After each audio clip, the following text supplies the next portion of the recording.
It is Arsenal against Crystal Palace in the company of Danny Gabbidon and John Murray. Thank you, Gigi. Welcome everyone to the Emirates as the match begins here. The only Premier League match being played today. Arsenal against Crystal Palace. Crystal Palace under now the interim management of Paddy McCarthy. Patrick Vieira, the former Arsenal great, has gone and the match is underway, and Palace playing it down the left-hand side and out for a throw-in to Arsenal.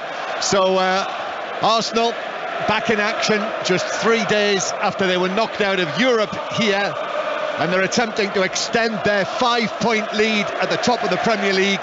And Crystal Palace playing 2 days after Patrick Vieira was sacked. Arsenal, red shirts, white sleeves, red socks, playing from left to right, and Crystal Palace in their mainly black change kit with the white trim and the red trim.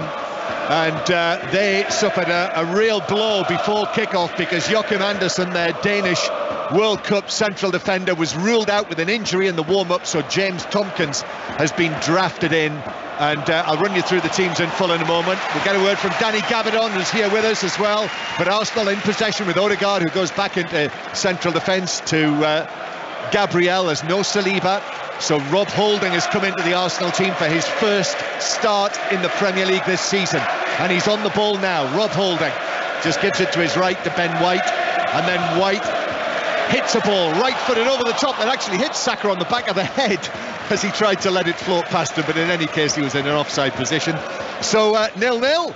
And a chance for a first word from Danny Gabbidon. Big game, Danny, for both teams. It certainly is, John. You know, Arsenal be smiling the disappointment Thursday night going out of the Europa League, where they were big favourites to win that competition. So Mikel Arteta will be looking for a reaction from his team. Certain sections of the Arsenal fans might be happy they've gone out of that competition. Now they can be full focus on the Premier League. Really important that they bounce back. Crystal Palace, of course, close to relegation zone. Whirlwind couple of days for them with Patrick Vieira departing. Big job on for Paddy McCarthy this afternoon. Can they get their first win in 2023? We will see. Arsenal in possession, deep inside their own half. Arsenal with Ramsdale in goal, White, Holding, Gabriel and Zinchenko the back four today, Partey and Xhaka, Odegaard, Saka and Martinelli wide, and Trossard through the middle. So that is just one change from the Premier League team that plays last weekend. This time last week, actually, when they beat Fulham by 3-0. So Trossard through the middle again, and Jesus back on the bench. Arsenal knocking it round nicely, still halfway inside their own half. And Crystal Palace team in a moment, but Xhaka is bringing the ball forward, having scored the goal against Sporting here on Thursday night. Now Martinelli on the left-hand side with the green boots. Infield to Xhaka. Xhaka tries to give it back to Martinelli, who was very nearly in there, past Joel Ward, who's come in for Crystal Palace for this game, but wasn't in the end, Danny, able to get the shot in. Yeah, big job on for these Crystal Palace fullbacks this afternoon. Joel Ward coming into the starting 11 on that far side up against Gabriel Martinelli. Tyreek Mitchell, equally as difficult a job up against the inform attacking player in the Premier League, Bukayo Saka. Lovely little 1-2 exchange there. Martinelli almost getting in, just about doing enough. Joel Ward, and I think it's James Tomkins just coming across on the cover. So the Palace team, Whitworth is in goal again. Joel Whitworth, the 19-year-old. White has injured. Martinelli with the ball up to the edge of the penalty area to his right to Odegaard. Back heel from Odegaard to Saka, and a crucial challenge from Doucouré on the edge of his own box to dispossess Saka, as clean as a whistle actually. And now Schlupp plays it to the right hand side. Elise, he's not going full tilt there, he's got the ball on the right wing, he's up against Zinchenko, but there's a run there to help him out from Odsonne Edouard, and then Elise goes back towards the halfway line. So Palace with Ward, Tomkins, Gay and Mitchell, that's the back four. So Joel Ward, the 33-year-old great servant for Crystal Palace, comes in to play it right back, having made just one substitute appearance since January. Joel Ward, Paddy McCarthy said to him, just go and look after Gabriel Martinelli today, would you? The midfield, Milivojevic, Doucouré and Schlupp, and then Elise, Edouard and Zaha, the front line. So he's made, well, he did make 2 changes, he's had to make 3 Paddy McCarthy from the game on Wednesday night, Patrick Vieira's last match in charge.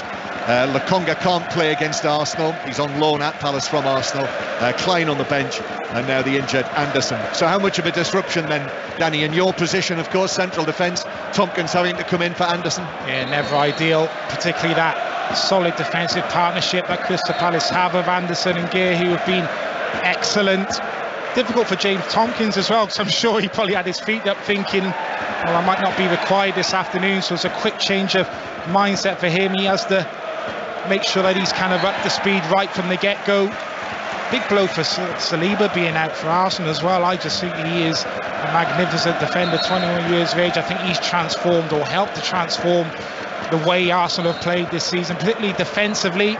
Rob Holding's slightly different to him in terms of his characteristics, so that might be an area that Palace will look to exploit, this left-hand side with Wilfred Zaha, Arsenal's right. Palace conceded a free kick on the halfway line, and referee Stuart Atwell just delaying Arsenal, not letting them take it when they wanted to, hence the frustration there. Just wanted to have a word. The referee, Holding, plays the ball out towards the left-hand side to Martinelli. Martinelli in field. Here's Zinchenko, just forward and left of the centre circle. Zinchenko now to the left-hand side, and Martinelli thought about the cross, instead plays it down the line. Xhaka was there. Xhaka then back towards the halfway line, halfway inside the Palace half, actually, where Gabriel plays it square, and now Partey to the right-hand side. White, Ben White, behind Saka, but he was able to readjust, but in came the challenge from Mitchell. Ball bounces across and into the Palace penalty area, but Doucouré was able to turn and right foot clear it up towards the halfway line, where Edouard chested it down, but it's back on the edge of the box, and all the way back to young goalkeeper Whitworth, who made his debut on Wednesday night in the 1-0 defeat against Brighton. He was a Palace fan when he was growing up, Joe Whitworth. He was a ball boy at Selhurst Park, and now here he is, very much thrust into the action. Yeah, what an opportunity for him again. 9 years of age. You don't see too many goalkeepers of that age getting opportunities, so really important.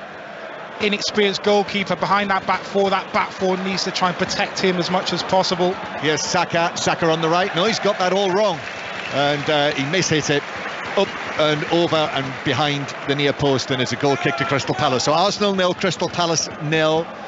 All manner of sporting action for you this afternoon already. I hope you heard it. Really dramatic FA Cup quarter-final at Bramall Lane. Sheffield United winning through to the semi-finals. So Manchester City and Sheffield United are in there. Brighton Grimsby will be getting underway in, well, less than 10 minutes time. Now that's on Sports Extra. I'll let you know when it's getting underway. And the match also you can watch on BBC One, and then from 4:30 Manchester United Fulham. Swansea have already beaten Bristol City by 1-0 in the Championship, and we will have commentary from 5 o'clock on the Saudi Arabian Grand Prix as Palace play the ball back. Gay back to goalkeeper Whitworth. They say that he's good with his feet, Whitworth, and here, even though Trossard was bearing down on him there, very cool, turned, played it to the full-back position. Here Whitworth actually takes a heavy-ish touch, but he was okay. He wasn't rattled by that. He recovered well. However, Arsenal are back in possession again now. Trossard through the middle, challenge from Gay, runs to Saka, now back to Odegaard on the right-hand side, and the Arsenal captain turning and being forced away from the penalty area by Mitchell, and then Partey have a touch from him, and Schlupp was onto that in centre field, and now Schlupp as Palace break away into the Arsenal half. Elise with his head tied up at the back of his head, taking on Zinchenko, who goes to ground and puts in a good tackle. And that's as big a cheer as we've heard all afternoon for that tackle from Zinchenko. But hang on, there's the throw from Zinchenko, and Martinelli's away from Ward, and Martinelli into the box, defenders coming back. Oh, and it very nearly found its way to Trossard, but Milivojevic put in the tackle and took the ball away from him. Yeah, got himself into a really good defensive position there. Milivojevic just goes to sleep on the throw-in. Joe Ward, Martinelli's away. Tompkins does well initially to get across and just hold the attack up, and he's just looking to then slide a ball into that third man runner, Trossard, but Milivojevic doing a great job of tracking the run and intercepting. And the ball is back with Ramsdale, all in yellow in the goal to our left on this spring-like afternoon. Patches of blue sky above, in amongst the light grey clouds, and the Emirates absolutely packed. Just really felt it. I had a walk around the stadium today, early on, and even then Arsenal fans were there. You know, the clocks go forward next weekend, They'll have a lead going into April because of the international matches coming up. And you really feel that the tension is ratcheting up now for the Arsenal fans, and the questions being asked outside, are we going to do it? And I can tell you that the FA Cup commentary of the match between Brighton and Grimsby is getting underway on Sports Extra right now with Conor McNamara and Stephen Kelly. So that is on Sports Extra. Brighton of the Premier League against Grimsby of League Two. What a tie that is. Here's Saka on the right-hand side. But the Arsenal supporters here just wondering, is it going to be our year? Are they going to be able to do it?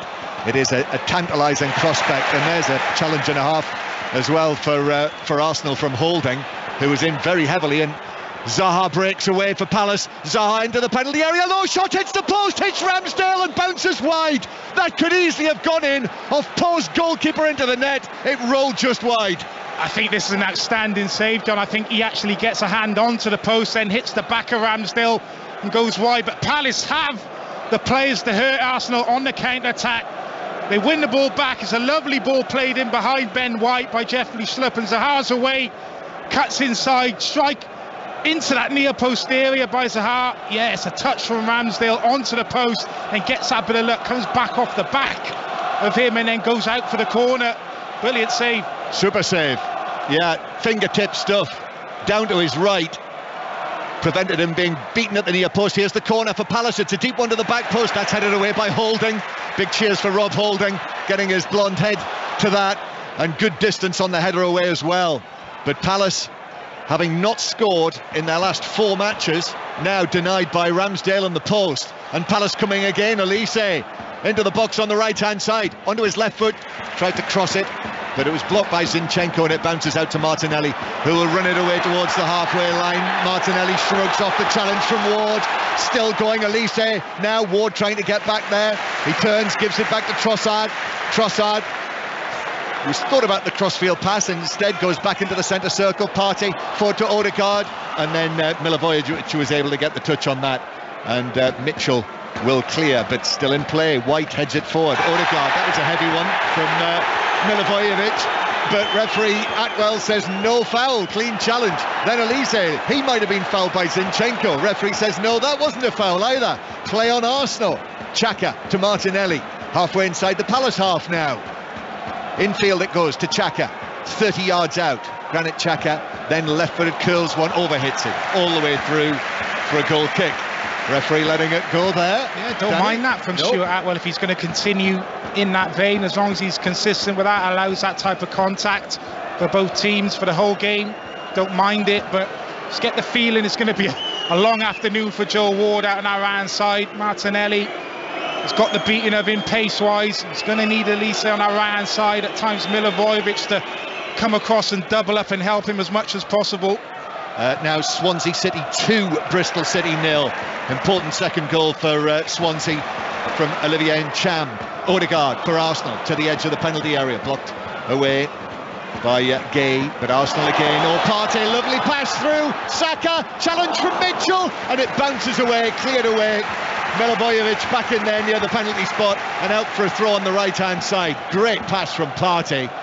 Now Trossard back to Partey again. That's headed away by Tompkins in the middle. The bearded former West Ham man drafted into action, and then Edouard is dispossessed. Arsenal are all over Crystal Palace here. It's that feeling. I don't know how often you've been here this season, Danny, but you know, the atmosphere inside this ground this season has been something special. And when they're in this sort of mode, the crowd have been so supportive. Yeah, they're a very different Arsenal team this season, and the crowd can sense that. Very different Arsenal crowd this season. Yeah, it certainly is. And they've really enjoyed what they've seen from this Arsenal side this season. Just got to get through these periods. Crystal Palace, they'll be well aware that they're not going to see a lot of the ball at times, and they can have to be really solid and organised and then try and hit on the counter-attack. Ooh, Tompkins has to play it under pressure back to goalkeeper Whitworth, who cleared into the centre circle, gives possession back to Arsenal though. Partey drags it back and then knocks it back towards the halfway line. So yes, Swansea leading Bristol City by 2-0. 12:30 kickoff in the Championship, so still playing in that one. And in the Women's FA Cup quarter-finals. It's now Lewis 1, Manchester United 2. The other game's 0-0. Here's White. White trying to find a way towards the edge of the box. Tompkins is able to clear it away. Arsenal putting Palace under some pressure here, Daniel. Yeah, they are, but Palace doing a good job of getting bodies in the right area, players in the right position. Defensively, pretty good so far from Crystal Palace, but Arsenal dominating possession, moving the ball from left to right, looking to get the ball into wide areas quickly. Danny Gaviron with us here on BBC Radio 5 Live. Like James Tompkins, former Crystal Palace, former West Ham man. And we're watching Arsenal with the ball on the halfway line. White drives a pass through. Saka almost onto that. Gay comes across. Must have got a little bit of the ball onto Saka. And then it bounced off the Arsenal man and away. And now the ball's played through the middle for Edouard. There's no flag. Into the area. Ramsdale gets down and makes the save to his left. And then the offside flag does go up. But it was a close one. And Ramsdale made the save. Yeah, really tight one. That's what Palace offer on the turnover of the ball, the quick counter-attack. Edouard, I do think he goes slightly early, didn't need to, gets played through, and well, he messes up the finish in the end anyway. Telegraphs, opens out his right foot. Ramsdale's already diving to his left, makes the save. Danger on the counter-attack though, Crystal Palace, with the players they have in those forward areas. It was tight-ish, but I've seen tighter. He was probably, what, 6 inches offside, maybe a foot, but it was the right decision. Good decision by the assistant on the far side, James Mannering. Ball coming forward for Arsenal again. They're quickly on the move. Chip to the near post from Xhaka, but an easy catch from Joe Whitworth, who's able to catch it. He's, I have to say, looking from up here, he doesn't look the tallest as a goalkeeper. I was trying to find out how tall he was, and I couldn't find it registered anywhere, and that probably explains why. He's maybe only 6 foot. 6'1", John? Yeah, 6'1" maximum, I'd say. Like that. Short blonde hair as he clears from the ground into the halfway line. Zinchenko and plays the ball back to Rob Holding. So Arsenal 0. Crystal Palace 0. They're underway. You can hear it on Sports Extra. Watch it on BBC One. The Brighton Grimsby FA Cup tie, and Arsenal here currently 5 points clear of Manchester City at the top of the Premier League, and Crystal Palace, as we know, on a 12-match run without a win. Saka playing the ball across the box, bounces to Odegaard, left foot shot, saved by Whitworth, diving to his left. Flag now goes up, and a little bit like Ramsdale at the other end, Whitworth still had to make the save, and he made it. Yeah, comfortable save in the end, the save you'd expect the youngster to make, but that'll give him a lot of confidence. It was a poor clearance from Joe Ward from the Saka cross. It was an awkward one to kind of clear. It was almost on the half volley. The ball was moving a little bit. Just clears it straight into the path of Odegaard on the edge of the 18-yard box, and he lets fly with the strike. And Whitworth diving to his left. Excellent save. So it is 0-0 and a free kick for Crystal Palace. What's your feeling, Danny? That's the $64,000 question, isn't it? Where's your money at the moment? Arsenal or Manchester City? And while you ponder that, I spotted this from the statistical football expert's grace note today. And because of the fact Manchester City are playing in the FA Cup this weekend, this means that Arsenal will have a lead of at least 5 points going into April. Here's Saka on the right. White now on the overlap into the box, pulls it across, and it's controlled and cleared by Milivojevic for Palace near the penalty spot. Edouard was challenged, went down, got up. Ball was taken off him though, and it's played across square by Odegaard. Xhaka now out to the left-hand side. The fair-haired Ukrainian Zinchenko. The crowd get behind their team as they attack towards the clock stand to our right, and Edouard then dispossesses Gabriel, but Arsenal have quickly got it back. Yes, the biggest lead that a team has had at the top of the league and not gone on to become champions into April is 3 points. Odegaard on the right-hand side, but overruns it, and it bounces behind for a goal kick. So that is since we adopted 3 points for a win, which was 81-82. Since then, the biggest lead that a team has had at the top of the league at the start of April and not gone on to win the league was 3 points. Arsenal are going to have 5 points, but more pertinently, Tyrick Mitchell has sat down and might need a little bit of treatment here before the match gets underway again with a Crystal Palace goal kick. Let's see how things have started between Brighton and Grimsby Town. Chris Wise. 5 minutes in, Brighton 0, Grimsby 0. One heart-stopping moment already for the 5,000 Grimsby supporters. Evan Ferguson's low shot held by Max Crocombe, but great noise, great FA Cup scene. Brighton 0, Grimsby 0. It always tickles me on the East Coast main line when you get to I'm trying to think what the station is where you make a connection to Grimsby, but they always call it Grimsby Town. They don't say if you change here it's Grimsby, they say change here for Grimsby Town. Tyrick Mitchell is on his feet. Is he going to be all right? Well, Paddy McCarthy, I certainly hope so. He's already lost one defender before the kick-off in Anderson, and he's done a good job, Tyrick Mitchell, so far. Bukayo Saka, one of the best defensive fullbacks in the Premier League for me. So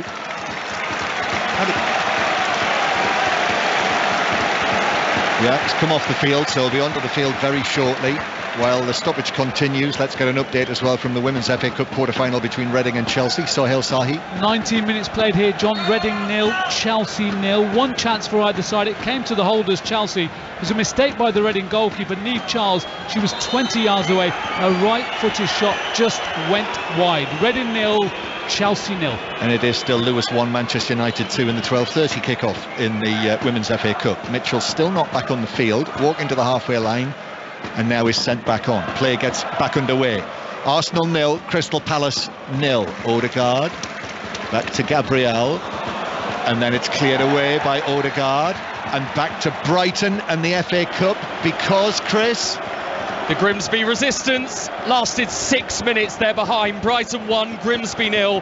Caicedo's shot not held by Crocombe, the Grimsby goalkeeper. Following in Dennis Undab. Brighton 1, Grimsby 0. So Brighton on course to join Sheffield United and Manchester City at Wembley in next month's FA Cup semi-finals. Maybe the final game for Brighton for the first time since "And Smith must score," Peter Jones' famous words. I don't know if you're old enough, Danny, to remember that, the famous final in the early 80s when Brighton got a helicopter to the ground. Jimmy Melia was the manager with his two-tone shoes. Do you remember my time, John. I feared it might be. As Holding plays the ball across towards the left-hand side to Martinelli. Martinelli takes it down, then comes inside Elise. Martinelli to Zinchenko. Zinchenko now back out to Xhaka. Xhaka's cross curls in. Gay was there to head it away, just adjusted well to get it away with his head. Mark Gay back in the England squad as Arsenal start again from the halfway line. They're a little unfortunate. Mark Gay in the squad right up to the World Cup, not in the World Cup squad, now back in the squad for the first time after the World Cup, as Arsenal have it with White not in the England squad. Ben White, despite playing for the team at the top of the league, but just two Arsenal players in the England squad, as Gabriel gives it out to the left-hand side to Xhaka. Xhaka chips it forward. Zinchenko, nice touch, and then to the edge of the box to Martinelli. Important tackle there from Gay as well, but Arsenal back in possession, but no, a foul on Elise. And Crystal Palace, who've been under some pressure here in the first 23 minutes of this match, but have held out and actually have come closest to scoring, Danny Gabbidon, with the shot that Ramsdale chipped against the post. Fantastic save by Aaron Ramsdale, and they have had one or two moments on the counter-attack where they've looked dangerous. To answer your question, John, I fancy Arsenal to win the league. I think they have all the ingredients. Look, it looks as if Man City now are stepping it up a gear and trying to apply that pressure, but it's just something different about this Arsenal team now. Been really impressed with how they performed this season. I think there's a steal about this Arsenal team as well. I just think they tick all the boxes, have all the ingredients to go on and win a title. Yeah, no, and disappointing, agonising it was for them what happened here on Thursday night. The penalty shootout as Zaha plays it forward to Edouard. Edouard now into the box on the right, angles it back across, but Ben White was there, came across, just trundled across his penalty area and chipped it out of play on the far side for a throw to Crystal Palace. A goal in the Reading-Chelsea Women's FA Cup quarter-final. Sohail Sahi. It's gone to the holders, John. Reading 0, Chelsea 1. A corner kick which wasn't cleared by the home side's defence. It was swung back in, and Jess Carter was lurking at the far post to convert from 2 yards away. Reading 0, Chelsea 1. And Manchester United should be going through. They're now 3-1 up at Lewis in the 89th minute. Arsenal break away with Trossard. Trossard plays it past Tompkins and now approaches the penalty area, but the recovering Elise puts in a very good challenge and then is fouled himself by Trossard. Even though the crowd don't like that, you can hear the reaction. Arsenal's players as well angry. Xhaka has got plenty to say about this, right in the face of referee Atwell, and Trossard as well. And I think Xhaka might be a little fortunate there not to get a yellow card for his reaction to that. I mean, they felt that Elise fouled Trossard, which I have to say I thought was a good challenge, and then they felt that Elise was not fouled by Trossard. It's that stand-in initially from Elise, the recovery run to get back. Not the strongest part of his game, the defensive side, but he got his teammate out of trouble because James Tompkins just sells himself and Trossard flies by him, but gets back, makes the tackle and then draws the foul after. Well, I think we can take it that Paddy McCarthy's instructions to Elise are quite clear. You need to get back and help out Joel Ward, and he is doing it. He has to do it. It's as simple as that, and it's the side of his game the previous manager, Patrick Vieira, spoke about quite a lot, in the area which he needed to improve on. And he's got to do that for the full 90 minutes this afternoon, because Arsenal, they look to get the ball into wide areas, they look to overload wide areas, and Joel Ward's not going to be able to cope on his own out there. It's really important that he switched on and does his job defensively. Arsenal in possession inside their own half. It's passed forward to Martinelli, who turns and then knocks it back to Gabriel again. And then through the middle to Trossard, back to Zinchenko. Zinchenko picks out Xhaka on the left-hand side, then it comes back to Martinelli again. It's so fluent, this, from Arsenal. They're in their stride here. This is what they've been doing so well. When things have been working for them this season, this is what it looks like. And now here's, again, Arsenal on the far side. Trossard has dropped out there for the time being, receives it from Zinchenko, then comes back centrally himself and with the ball. Now it's on the right-hand side with Saka, and then White back to Odegaard, puts his foot on the ball, left-footed cross towards the penalty spot. That bounces down, could have gone anywhere, and was whacked away, volleyed away towards the halfway line by Palace. And then Zaha's caught on his heels. Ben White stepped in, won the ball back. White through to Saka. Saka turns, right-footed ball all the way to Martinelli. Left foot shot, buries it. Brilliant finish. Almost unstoppable from Martinelli. And Arsenal, after all the pressure, take the lead in the first half hour. The leaders in front. Arsenal 1, Crystal Palace 0. Well, the pressure finally tells. Palace just not able to clear their lines. Outstanding from Martinelli, though, because he's got so much to do. With Saka on this right-hand side, the ball comes across to that far left-hand side of the 18-yard box. Martinelli, you're thinking he's going to come back inside on his right foot. I think Joel Ward is thinking the same. And he drags it onto his left, and Joel Ward, he's just too quick for him. He just can't get there quick enough. Martinelli lets fly with a strike on his weaker left foot, but you wouldn't think so. Plants it in that far corner past Whitworth. He's got absolutely no chance. It's a brilliant goal. That was a finish. I'm not sure he could have struck that, as you say, Danny, with his left foot any more cleanly than he did. Well, it's past Whitworth before he can even dive. And you're looking at Joel Ward and you're thinking, just don't let Martinelli inside on his right foot. So you're almost half happy to show him on his left, but there's not a lot you can really do in that situation. Drags it onto his left foot. It's a tighter angle for the strike, but it's so precise, the power and the direction he gets on the strike into that far corner. Standing finish. Yeah, I think we've got to credit Ben White as well, I think, in the build-up there, and perhaps also just question Wilfried Zaha, who was caught out down here on the Palace left. He was on his heels. Ben White was on his front foot. It was a pass from Gay. He's looking to find Zaha, but he's on his heels. Ben White stepping in, he wins the ball back, and then the reaction to Zaha after as well, I don't like. Frustration, needs to get back in, doesn't quick enough. But Martinelli over on that far side there, brilliant individual goal, what a finish. Arsenal have got one, they're looking for a second, they've won another corner from the left-hand side. Here it is, swung in, and Xhaka was underneath that, couldn't head it goalwards, came off his head across the box to this side. Martinelli, the goal scorer, having just got his 13th of the season, turns, he's saying that the ball came off the Palace man and bounced behind, but Jeffrey Schlupp but the assistant who was right there says no, it's a Palace goal kick. Swansea have beaten Bristol City by 2-0 in the Championship. That's an important one for them, Danny, down in South Wales. So you being a Cardiff man, of course. Dropping like a stone, Swansea City. I pointed out the Cardiff man. As Arsenal from the goal kick, Partey stepped forward, played it through the middle. Xhaka keeps his feet, suggests that he was fouled by Elise. Gets up, made as if to put the ball down for a free kick, and then as the ball has bounced out of play, Xhaka has gone down in a little bit of pain, although we'll see. My feeling will be that he'll be okay, but he is down and he is receiving treatment. So back to Reading Chelsea in the Women's FA Cup, because Sohail Sahi. Yeah, it's Reading 1 now, Chelsea 2. Just quickly, John, for you, Chelsea made it 2-0 from the penalty spot. Reading have just pulled the goal back through Eklund, so this cup tie is still on. Reading 1, Chelsea 2. Still Lewis 1, Manchester United 3. That must be almost finished now. It is well into added time, 6 minutes of added time.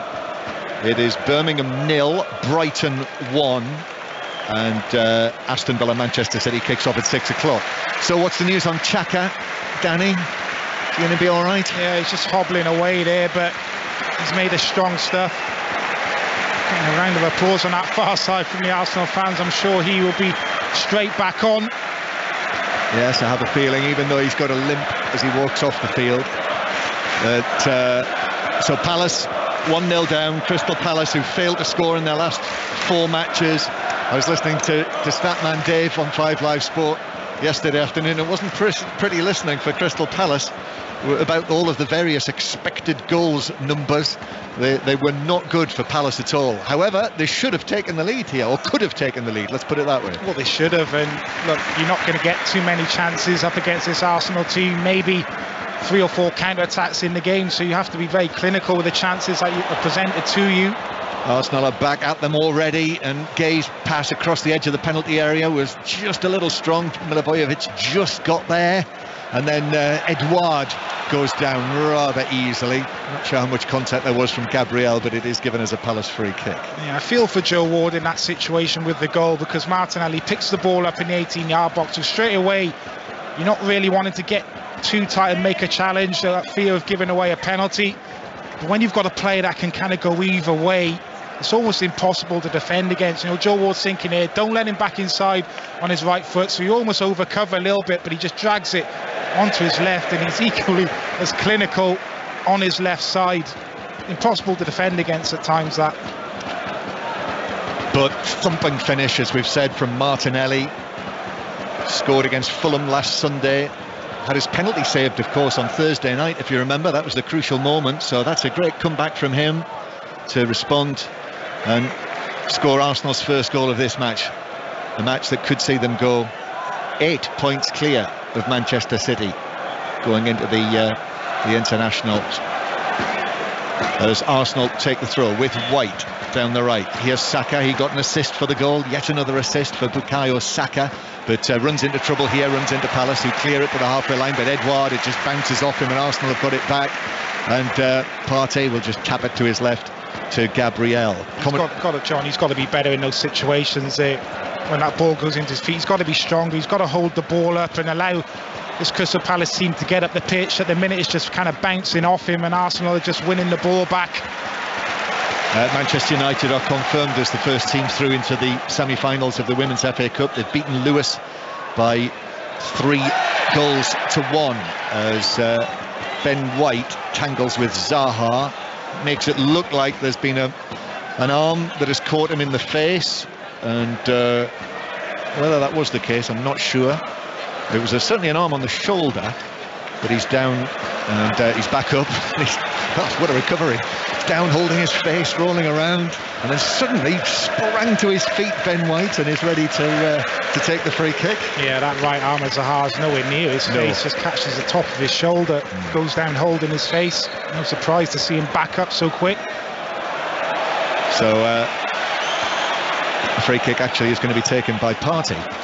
gets right underneath that, sends a high ball out towards the far side. Martinelli challenging with Ward. Milivojevic just hacks it away, and he's kicked it straight to Zinchenko. And Zinchenko is now approaching the penalty area. Milivojevic retreating. Chips it to his right to Odegaard. Now Saka, he's got space. That's trouble. But Saka is quickly closed down. Still going though. And then Saka is able to play the ball via a deflection. A falling header away from Joel Ward to try and clear that looping ball. Arsenal have got it again. Son trying to come out at the Emirates. Commentary continues on Sports Extra, where Brighton are leading Grimsby by 1-0. And Arsenal building again. Here's Martinelli. Martinelli back to Zinchenko. I expect, all being well, that he'll be playing against England next weekend when Ukraine go to Wembley. You'll be able to hear that with us on 5 Live, the commentary, next Sunday afternoon, 5 o'clock kickoff, that one. And do join us in Naples on Thursday night for a really big game for England, their first since the World Cup. Real pressure match against the European champions in an extraordinary place, the Diego Armando Maradona Stadium. Here's Zinchenko. Zinchenko now taking it forward, but Elise's clipped his heels, and that is the I'm not sure how many fouls that is by Elise, but it's a free kick to Arsenal, and I think this will be a final warning from referee Atwell to Elise. Like a combination of the both. I think Edouard had a little swipe as well. Elise just caught a little bit central there. Zinchenko's, we know, playing in that kind of inverted kind of full-back position. Skips away from Elise, and cynical there, just a little trip of the heels. Free kick then for Arsenal. Sun comes out very brightly now, even though there are grey clouds above. It's a real springtime scene, this, and the shadows cast across the pitch from all of that white metalwork, that maze of metalwork, so we can see the shadows crisscrossing the pitch and crisscrossing the area where Zinchenko taps this back to Xhaka. Xhaka then left-footed forward to the edge of the penalty area. Palace clear that away, and it rolls out of play down here on the right-hand side. Ball girl just appears and tosses it back to Ben White to take the throw. Waits. There's the throw now to Trossard, who's down near the dead ball line, near the corner flag. He tries to win the corner, chips it across. It did hit the defender, Mitchell, and yes, it is a corner to Arsenal from the right-hand side. And warm applause from the Arsenal fans. There are 1 or 2 empty seats behind the goal there, which I almost can't believe. Hottest ticket in town at the moment, coming to watch Arsenal in the Premier League in the season. They might win it for the first time for 19 years. Saka steps away very pointedly and then stands 1 foot in front of the other. Left-footed corner into the near post, which is headed up and away for Palace. Back towards the right-hand side here, and then in it comes, headed away Palace. Tompkins did well, actually, under severe pressure there to get his head to it. Then Xhaka goes down very easily, but wins the free kick from Milivojevic's challenge. Free kick to Arsenal. Yeah, silly foul to give away. Milivojevic, no need to go in with that aggression. Xhaka's waiting for the ball to come down. He's got his back to goal. He can only really play the ball back, and he just comes running in, steaming in, too aggressive. Gives a silly foul away. Another dangerous position here for Palace to have to defend. Paddy McCarthy is in discussions down there with Darren Powell, the two of them in charge, normally in charge of the under-21 team at Crystal Palace together, but now in the big time, in the limelight, and watching their team defending. Already 1-0 down. Arsenal have been all over them. Odegaard waiting to take this free kick. Here it is, the delivery in. Partey with a header. Might have come off the defender as well. No, the referee says goal kick. Pretty sure it did come off the defender, but it is a goal kick that's been given. Yeah, I think initially off the head of Xhaka, flicked it onto the head of Milivojevic. It looked like a corner. No, it was right. It was the right decision. It was off his shoulder in the end. Just seen the replay here, so he got that one right. As Holding jumps for it on the halfway line, but Arsenal are able to clear it all the way back to Ramsdale. So 1-0 Arsenal lead. Arsenal, who have this game today, and once they resume in April the remaining home matches: Leeds, Southampton, Chelsea, Brighton and Wolves. Last home match against Wolverhampton Wanderers, and with a lead of, well, it might be 8 points, there's every chance that this will go all the way, unless Arsenal win it early. Well, they might just do that, but I don't see either team dropping too many points between now and the end of the season. Both teams are so good and in fantastic form, so I think it might go down right to the wire. And as we know, Arsenal still have to go to Manchester City. Here is Odegaard. Odegaard on the right. Oh, lovely change of feet. They give it to White, who's got space. White chips it to the back post, and then Trossard got right underneath that. Volleys it across the box. White plays it back across the area. And then Gay was there to clear it up in the air, just out of the box. And then Saka back to Odegaard. Gasps of, oh, wow, from the Arsenal fans at that touch. And then White, Saka pulls it across, comes to Odegaard. Odegaard delays, then shoots wide. Low and wide by a couple of feet and behind. And the Arsenal fans, even though it's not ended up in the net this time, they were purring. Sensational football, it really is, from Arsenal. Intricate passing, there's about 2 or 3 1-2s played there, and they just seem to find kind of space to thread those balls through and get in behind. And Odegaard there just trying to reverse the shot back across where the cross has kind of come from, just drags it past that near post, but so difficult to defend against. The fluidity, the passing, the movement, brilliant. Score: Arsenal 1, Crystal Palace 0. 5 Live from the BBC, live from the Emirates in North London. And Saka now on the right hand side. Saka, there's White again on the overlap. White with a cross to the back post. That's headed away on the edge of the box by Ward. Palace clear, but not for long.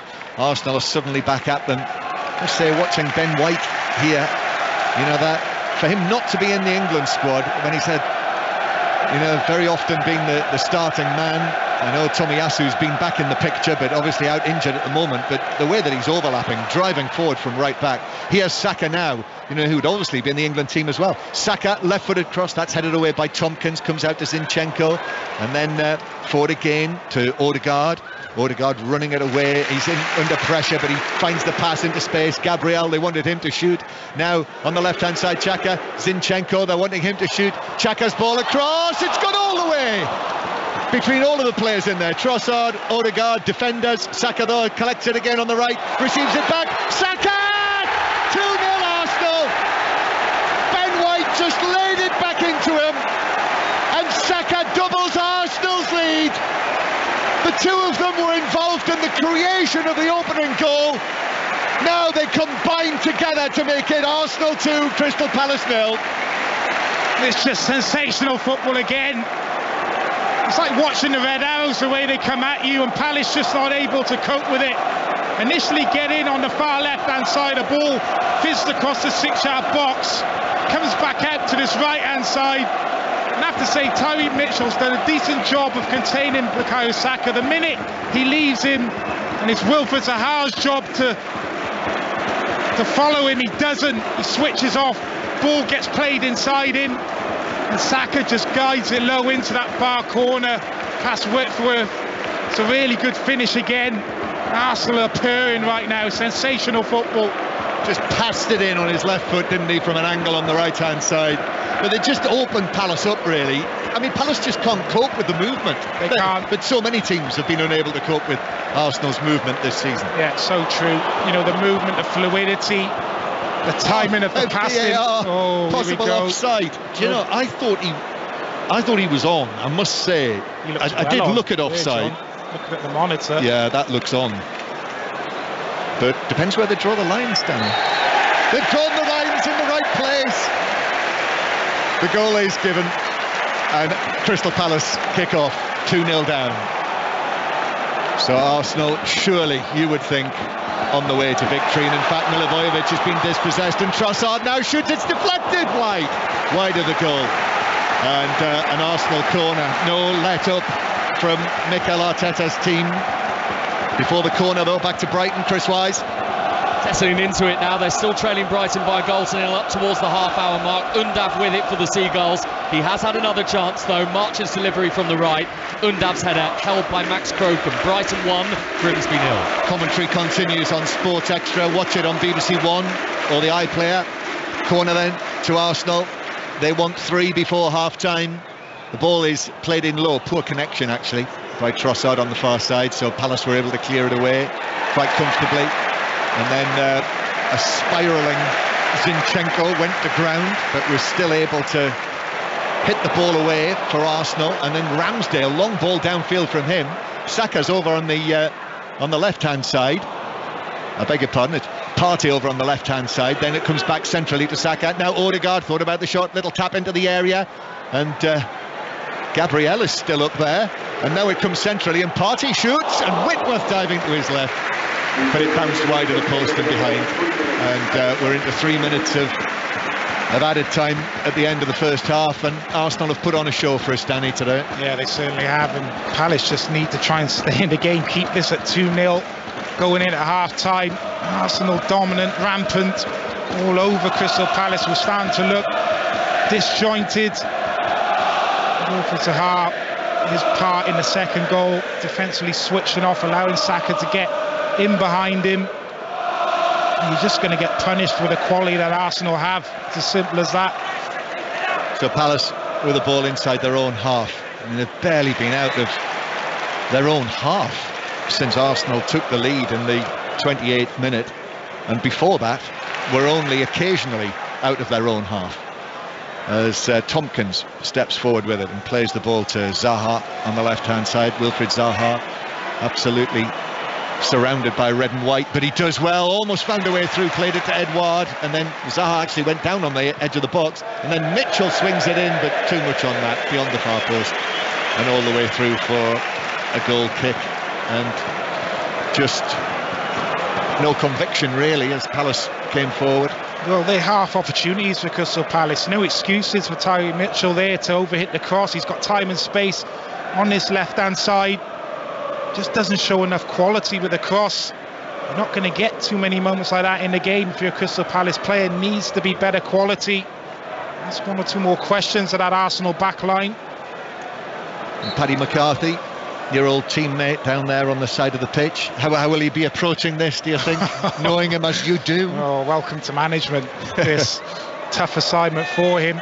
I'm sure he's well aware how difficult this was going to be to get a result. You have to say they have a good record here at the Emirates, Crystal Palace, unbeaten in the last 4 games, but difficult first half for him. But I'm sure you'll have one or two things you'll want to see different in the second half. You'll get into the players, demand a little bit more, and 2-0, still not out of the game.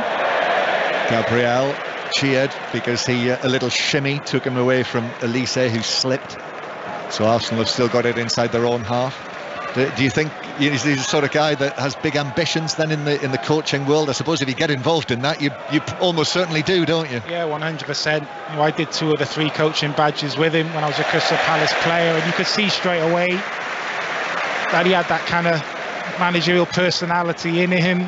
I didn't so much. Oh, come on. But look, he's been working his way through the age groups, applying his trade, under 18s, under 21s, and I'm sure he harbours ambitions to be a manager at some point. Well, he's had a tough first 45 minutes in charge of the first team. Paddy McCarthy, the Crystal Palace under 21 coach, stepping in for the sacked former Arsenal captain Patrick Vieira.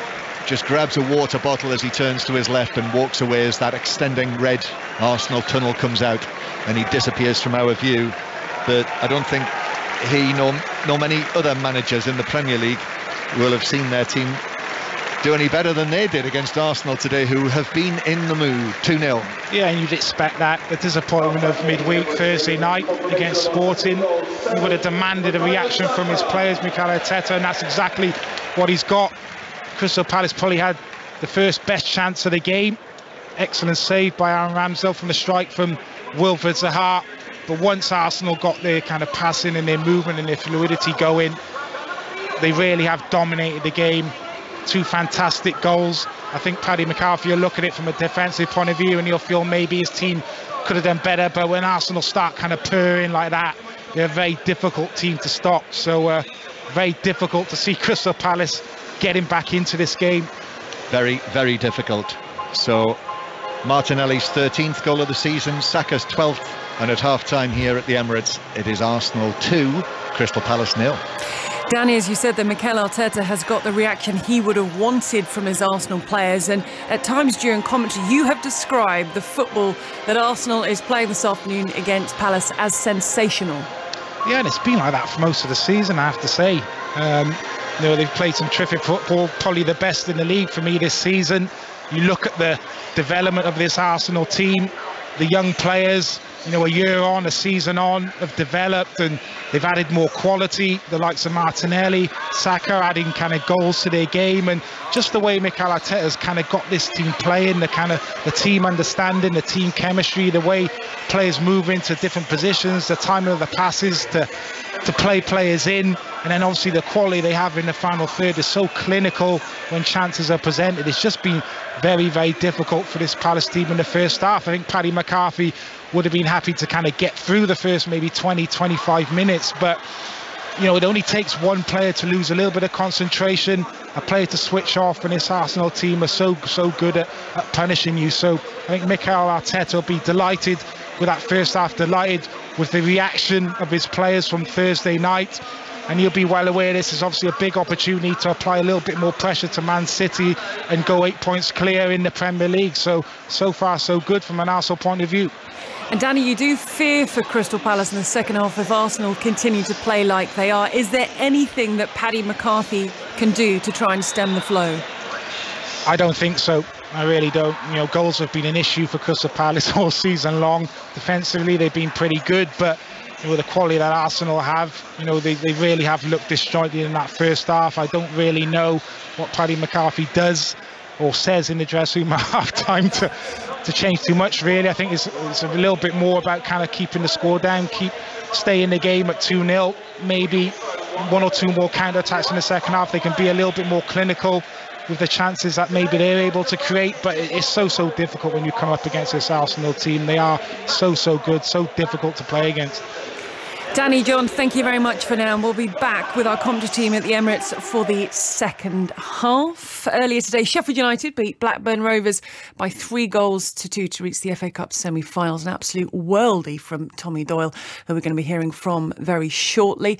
Elsewhere in the FA Cup, we're coming up to the 37 minutes played at the Amex between Brighton and Grimsby, and watching for us, Chris Wise. Remains 1-0 to Brighton, should be 2-0 now. They meticulously picked Grimsby apart. Gross across goal, Matoma sliding in 3 yards out over the bar. Bad miss. Brighton 1, Grimsby 0.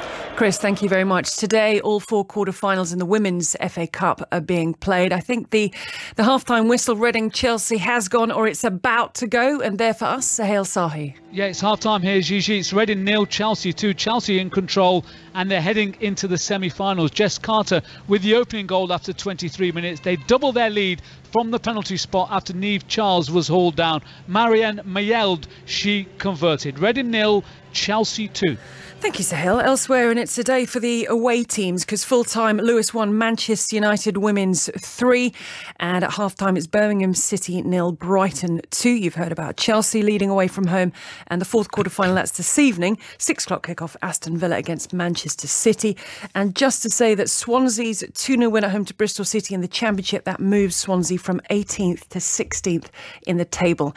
Now, at 5 o'clock for you here on 5 Live Sport, we're going to have full race commentary of the Saudi Arabian Grand Prix, the second race of the new season. And we're going to be speaking to commentator Jack Nicholls. That follows the BBC News with the time at 2:53 with Stuart Clarkson.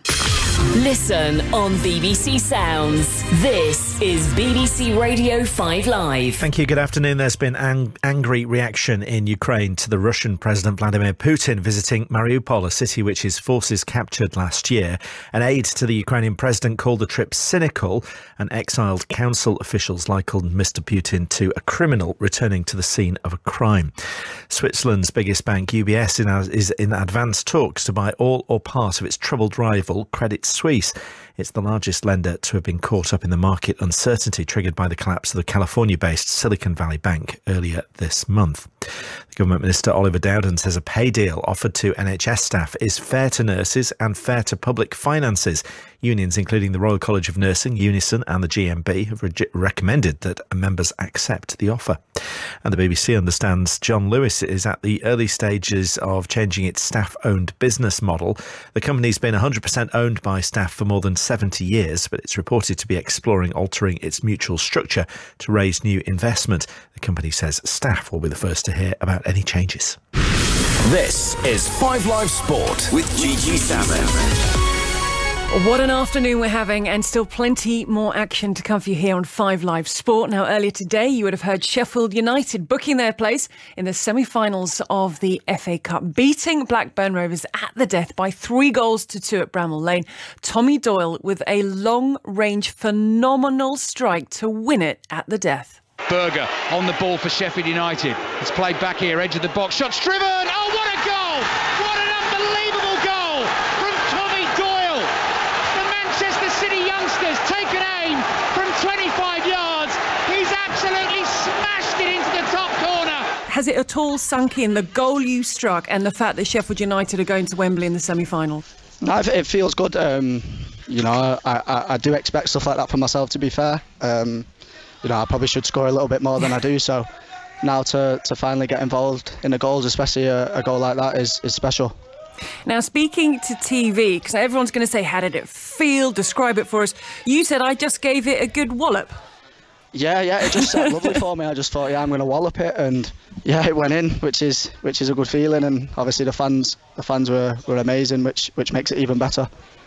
There's such a different feel, isn't there, about a cup tie, and the energy around Bramall Lane today must have given the players a lift. Yeah, it's massive. You know, when we were down and they were still singing and stuff, it helps us massively. So yeah, obviously that performance was for them as well, and you know, they get a trip to Wembley now, which is special. And all credit to Paul Heckingbottom, because he made the changes, didn't he? He made it more attacking. He gave you the licence to get further forward and to go for that winner. Yeah, we know what we need to do, and the gaffer just implements that. To be fair, you know what he says, we go out and try and do to the best of our ability, and you know, thankfully it paid off today. You said that you expect that of yourself. Have you scored a better goal? Not in my career so far, maybe in academies and stuff, but obviously with the magnitude of the goal today, it's something that will be with me for a long time, and yeah, I'm just buzzing to do it today. On loan from Manchester City, but you are now going to go into the Sheffield United history books. I mean, you're going to be a hero among the Sheffield United fans. I mean, I said before I came here that I was going to give 100%, 110%, sorry, for the club, and you know, that's what I'm trying to do. So yeah, you know, if that puts me in that status, then that's amazing. But you know, I'm just happy to be playing here at this moment and giving everything for the club. And I imagine extra special because you've got some family history in the competition. Yeah, I know my granddads have obviously won this before and played obviously hundreds of games, and which is what I intend to do. But obviously I'm still so young and got a long way to go yet to achieve what they've achieved. So you know, that's the plan, and hopefully I can do that and better. Now, if you were to get Manchester City at Wembley, I don't know if you'd want that or not. Is there something in your loan agreement you could, or you can't face your parent club? No, I don't think I'd be able to play. But listen, that's fine. You know, the lads will obviously go out there and give everything, and you know, I'll be there to support them. So I think that's how it would happen. And it's such a great time for Sheffield United, because not only are you now going to Wembley in the semi-finals of the FA Cup, but you're also second in the league with that promotion push to get into the Premier League. Yeah, you know, that is our main focus. We want to get to the Premier League, of course, and we want to do well in this competition as well. You know, we've obviously got the luxury of being in the fight for both still, and yeah, we're just going to give everything, and hopefully we get what we want by the end of it. Tommy Doyle, the match winner for Sheffield United, and what a match winner, speaking to me a little bit earlier, and he says he's got no time to rest and relax and enjoy that goal because he's going to be meeting up with the under-21s during the international break. So Sheffield United join his parent club Manchester City in heading to Wembley. The semi-final draw coming up later here on 5 Live. That's at the conclusion of the day's second quarter-final, Brighton against Grimsby, where it is still 1-0 to Brighton with a couple of minutes left of the first half. And Manchester United, they host Fulham in the last quarter-final. That kicks off at 4:30, and we'll have updates of that during the Saudi Arabian Grand Prix. Now, after Brighton Grimsby on 5 Sports, you've got to have ears everywhere today. There's so much going on. We've even got tennis for you a little bit later on Sports Extra. But after Brighton Grimsby on 5 Sports Extra, you can listen to the second half of Salford Red Devils against Wakefield Trinity in Rugby League's Super League. Now, it kicks off very shortly.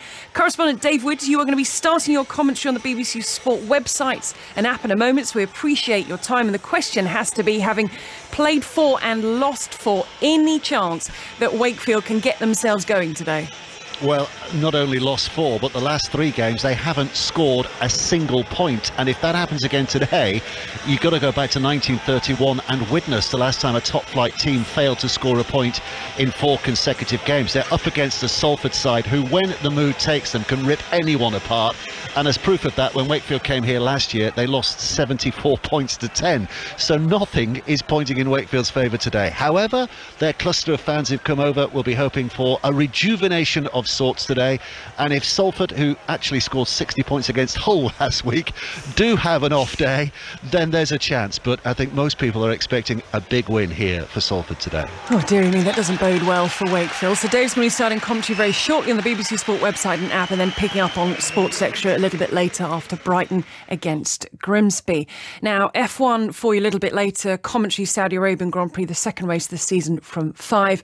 And Max Verstappen has the challenge of making it through the field in the race because he's starting 15th after mechanical issues in qualifying.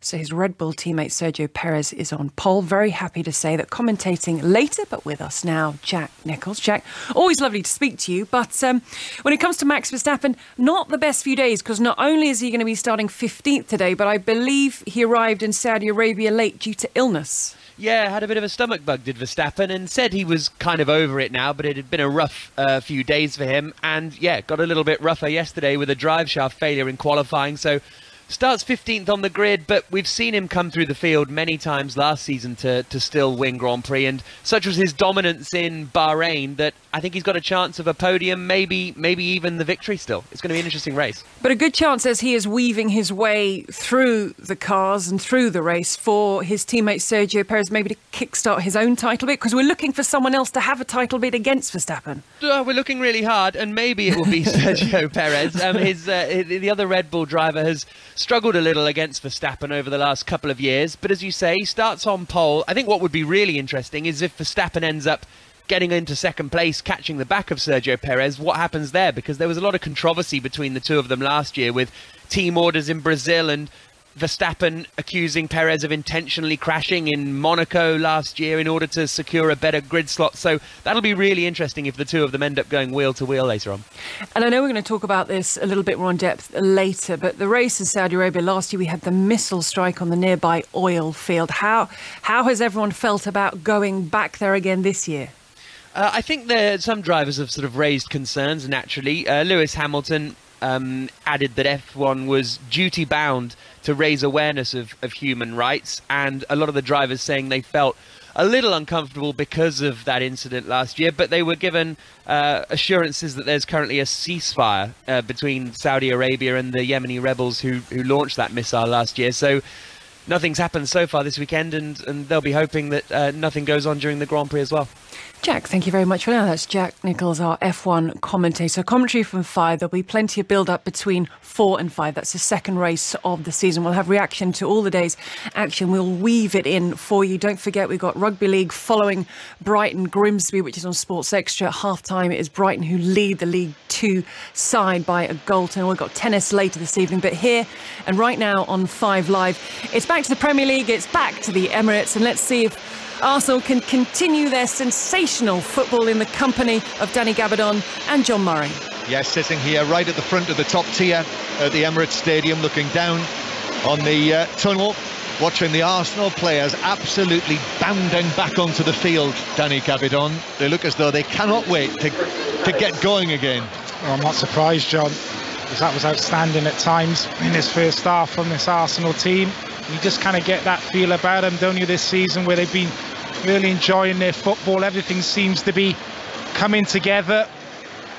What do Crystal Palace do here, John? I really don't know. I'm not sure what was said in the dressing room at half-time, but they'll just be looking to not concede second half and hopefully do a little bit more on the counter-attack. Yeah, get a goal would be a start for the first time in 5 matches, but no substitutions at half-time. So the teams, as the second half begins, with Arsenal leading Crystal Palace by 2-0. Arsenal, Ramsdale in goal, White, Holding, Gabriel and Zinchenko. Somebody's having a good time behind us, aren't they? Must have told a good joke. Partey and Xhaka. then Odegaard, Saka, Martinelli in the wide areas, and Trossard through the middle. And Palace with Whitworth in goal, the teenager, Ward, Tompkins, Gay and Mitchell. Tompkins, who was drafted in after Anderson was injured in the warm-up, Milivojevic, Doucouré and Schlupp, Elise, Edouard and Zaha. So Martinelli and Saka, the goal scorers. Martinelli, who had his penalty saved in the shootout on Thursday night, has now scored in both matches against Palace this season, and might get another yet, as the ball is played out to the right-hand side for Arsenal. Saka does well, pulls the ball across, defender was in there to clear it away, Joel Ward, and then it's whacked away by Zaha, but only back to Arsenal. Red shirts with the white sleeves, white shorts and red socks against Crystal Palace in their mainly black kit, although it does have the diagonal stripe, the red and blue diagonal stripe across the front of the shirt. Arsenal playing from right to left in the second half, so attacking towards the North Bank stand, and White playing it down the right to Odegaard. Odegaard looking for the overlap from Saka. Saka pulls it across, half cleared by Tompkins. Zinchenko, left foot shot, hits a defender. Tompkins in there, bounces right across the penalty area to the left-hand side. Martinelli is then dispossessed by Elise, and Palace might get it away. They do, left-footed through Elise, but just it comes straight back at them. That's the problem. Holding heads it forward, and now Odegaard again. Arsenal are looking for the third goal here, which would absolutely kill this match off and win the 3 points, I'm certain. Trossard now on the left, even on this weekend. Martinelli, his ball swung over. Odegaard couldn't get there, took a flick off ahead. Still Arsenal in possession. White, right corner of the box. Palace are absolutely pinned back in their own penalty area. Saka then angles it, brilliant pass. Partey tries to give it back to him. In fact, White's there as well, but the ball is shepherded behind by Doucouré for a goal kick, and Palace, well done Palace for surviving that. Well, just about luck more than anything, I would say. They're just not getting enough bodies into those wide areas, John. You know how Arsenal are going to play, very similar to Man City, where they get those wide midfielders, the 2-8s, Odegaard on the right hand side, Xhaka. They go into wide areas and they're looking to overload, and they get the full backs overlapping as well, and Palace just haven't got enough bodies at times in those wide areas to stop those runs, causing all kinds of problems. It's now half time in the third of the FA Cup's quarter-finals. Chris Wise? Brighton dominant against Grimsby, but they only have a 1-goal lead. Undav with it very early on. They've had their chances. Grimsby defending stoically to that classy movement that Brighton have, and if that golden chance comes Grimsby's way, it hasn't yet, they really need to take it. Brighton 1, Grimsby 0. So you can hear the second half on Sports Extra on your digital radio or via BBC Sounds. Watch it on BBC One. There will be 606 later, but that will be after the Saudi Arabian Grand Prix, which is on at 5 o'clock on 5 Live. And as ever, the football pages of the BBC Sport website and app will have everything covered for you. Match of the day tonight on BBC One, or indeed on the iPlayer. You're involved, aren't you, Danny, on Match of the Day tonight, just coming from the stadium here? Straight downstairs after this. Yes, all platforms. I saw Jason Mohammed a little earlier. He'll be presenting it tonight from pitch side. And of course the 5 Live Football Daily podcast in the morning, which will round everything up, all the various competitions that have been played this weekend on BBC Sounds in the morning, which is where you'll also get the new Match of the Day Top 10 podcast, which is new out this weekend. Not sure where they found the time to do that, but it's a free kick in the centre circle for Arsenal. Partey is just placing the ball down now as the sun comes out again here, and Partey waits to tap this, which he does to his left to Gabriel. No Saliba today, so Rob Holding's playing at the back, but I mean, he's had very, very little to do, Rob Holding, on his first Premier League start of the season.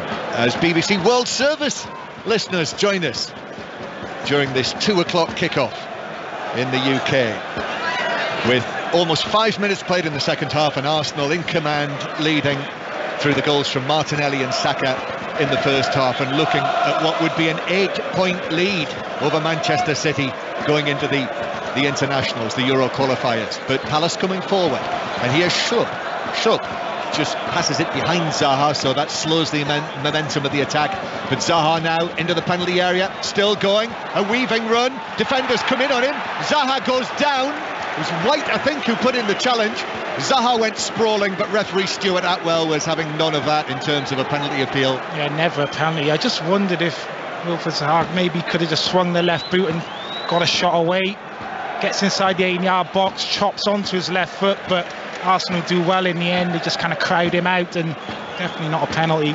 Saka, wasn't it, who came in with the challenge that if it had been given as a penalty, that would have been he would have been the player who'd conceded it. But I think it was one of those where Zaha as much put his legs into Saka as the other way around. Yeah, really good from Saka though as well. You know, realising that Wilfried Zaha's a tricky customer inside the 18-yard box. You do not want to be left 1v1 with him, so he gets back in and helps his full-back out, Ben White. Well-timed challenge.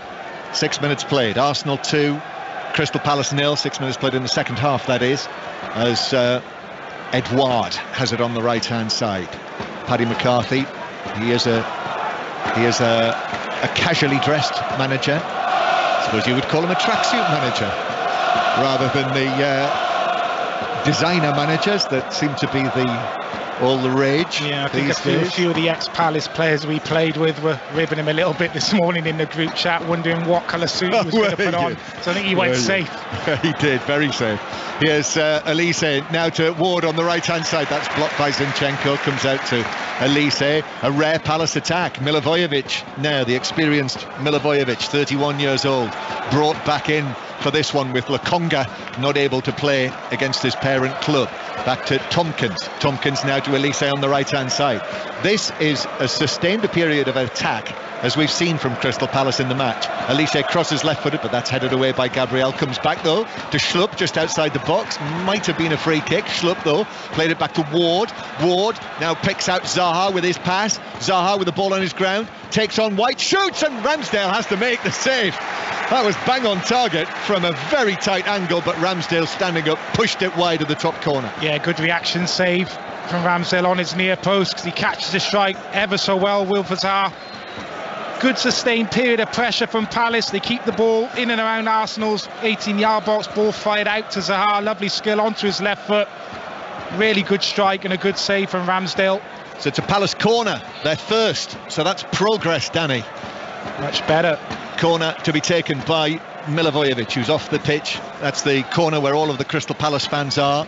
And a right-footed delivery onto the head of the other number 4, Ben White of Arsenal, who's able to head it away, and Zaha had to be onto that on the halfway line to play it back to young Whitworth, who was given, you could hear the reaction from the Arsenal fans trying to put him under pressure, but he was able to clear it, and then Zinchenko wins the throw-in just down in front of us off Elise. The throw-in for Arsenal, who lead by 2-0. The Manchester United Fulham 4:30 kickoff. We'll update that on 5 Live throughout the course of the Grand Prix, and there will be more live sport on Sports Extra tonight with the final of the Indian Wells tennis. That's on Sports Extra from 8 o'clock. The finals of the finals being played this evening. Here's Saka on the right-hand side, gets the ball down.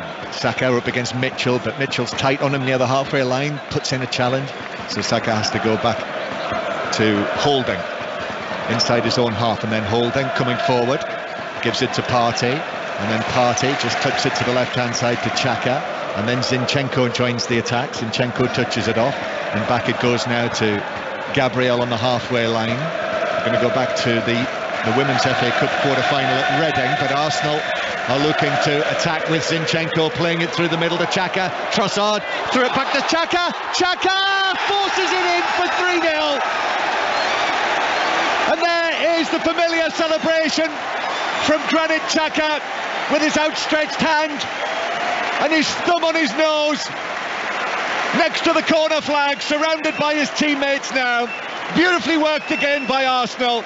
And Xhaka, even though the defenders were arriving there, he managed with his right foot to force it in, and Arsenal lead Crystal Palace by 3-0, and the leaders are in fine fettle. Yeah, it's a tight one initially, the offside, I think, when the ball's played into Xhaka, so it will be checked, but he starts the move and finishes it. Palace got plenty of bodies back there, but it's too passive Xhaka plays a little 1-2, gets it back from Trossard, and it's Joe Ward looking to get back in, who it possibly comes off in the end and flies past Whitworth, but gets the other side of Tompkins. Ward desperately trying to get across and get on the cover. Is it a Joe Ward? Is it? Be. That's a really tough one to call that. It might have been off Xhaka's toe end, or whether it deflected off him onto Ward and in. That's a really hard one to call. Where are the dubious goals panel? They'll have to work that one out. Well, you feel for Joe Ward if that gets given against him, but it's brilliant movement again. Just the positioning of Xhaka, where he positions himself to start that move off. He's almost like a centre forward.